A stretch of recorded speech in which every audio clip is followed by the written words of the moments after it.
আসসালামু আলাইকুম ওয়া রাহমাতুল্লাহি ওয়া বারাকাতুহু। সম্মানিত দর্শকবৃন্দু, আশা করছি আপনারা সকলে ভালো আছেন, সুস্থ আছেন, সুন্দর আছেন। আর বিকালবেলায় বাইক নিয়ে ঘুরতে বেরিয়েছি। তো এখন পার রঘুনাথপুর কামাল হাই স্কুল গ্রাউন্ডে উপস্থিত হয়েছি। দেখুন বিকালবেলা সবাই খেলছে। আর এখানে তৃতীয় তলা অর্থাৎ 3 তলা বিশিষ্ট স্কুল ভবন। এখানে ভোট হয়, তারপরে বিভিন্ন রকমের সরকারের কাজ এখানে হয়। যখন ভোটের সময় আসে, পঞ্চায়েত ভোট, লোকসভা, তারপরে রাজ্যসভা, মানে সমস্ত রকম ইলেকশনের কিন্তু এখানে কিন্তু কাজ হয়। আর এটা হচ্ছে পার Raghunathpur Kamal high school HS state, অর্থাৎ স্থাপিত হচ্ছে 1968 সালে কিন্তু এটা স্থাপিত হয়েছে।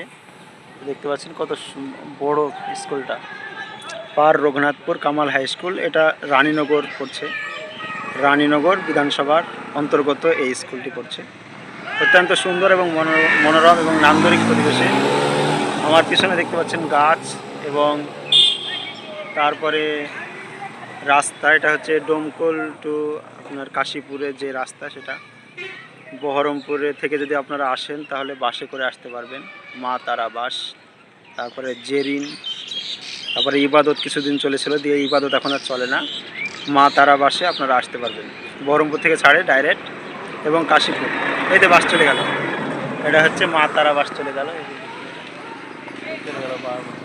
বলতে বলতেই কিন্তু বাসটা চলে গেল। তো যাই হোক, ওই বাসে কিন্তু আপনারা আসতে পারবেন। পার রঘুনাথপুর হাই স্কুল অনেক দিন আগেকার, মানে পুরাতন হাই স্কুল। এটা 1968 সালে স্থাপিত, 1968 সালে স্থাপিত।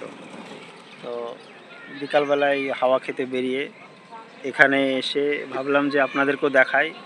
এখানে রয়েছে মৌলানা আবুল কালাম আজাদ মুক্ত মঞ্চ, এখানে অনুষ্ঠান হয়। তারপরে তার পাশেই রয়েছে গেট, তারপরে আপনার সিঁড়ি, বাচ্চাদের সিঁড়ি রয়েছে। তারপরে এখানে রয়েছে বারকোশ। এখন কিন্তু ফুটবল খেলা হচ্ছে, এখানে ফুটবল খেলছে সব গ্রামের যুবকরা। খুব মনোরম এবং নান্দনিক পরিবেশ, ঠান্ডা পরিবেশ। এখানে এখন খেলা হচ্ছে, এই যে সবাই ফুটবল খেলছে, দেখতে পাচ্ছেন। এই যে ফুটবল মারলো। তো খুবই সুন্দর আবহাওয়া, ঠান্ডা আবহাওয়া আজকে। গত পরশুদিন পানি হয়েছে, তো সেই আবহাওয়াটা এখনও রয়ে গেছে। আর এখানে অনেক গাছপালা রয়েছে, তার জন্য কিন্তু আবহাওয়াটা ঠান্ডা। তো এই ছিল আজকের ভিডিও। আপনারা ভিডিওটি ভালো লাগলে লাইক, কমেন্ট, শেয়ার করবেন। আর যারা এই রানীনগর বিধানসভা এরিয়া থেকে আপনারা দেখছেন, তারা একটি করে লাইক এবং কমেন্ট করবেন। ভিডিওটি ভালো লাগলে শেয়ার করে দেবেন। ভালো থাকবেন সবাই, সুস্থ থাকবেন। আমি আব্দুল গাফফার, আমার চ্যানেলের নাম সুহানা ইসলামিক টিভি। আপনারা যারা সাবস্ক্রাইব করেননি তারা অবশ্যই চ্যানেলটিকে সাবস্ক্রাইব করে বেল আইকন অন করে দেবেন। ভালো থাকবেন সবাই, সুস্থ থাকবেন। আসসালামু আলাইকুম ওয়া রাহমাতুল্লাহি ওয়া বারাকাতুহু।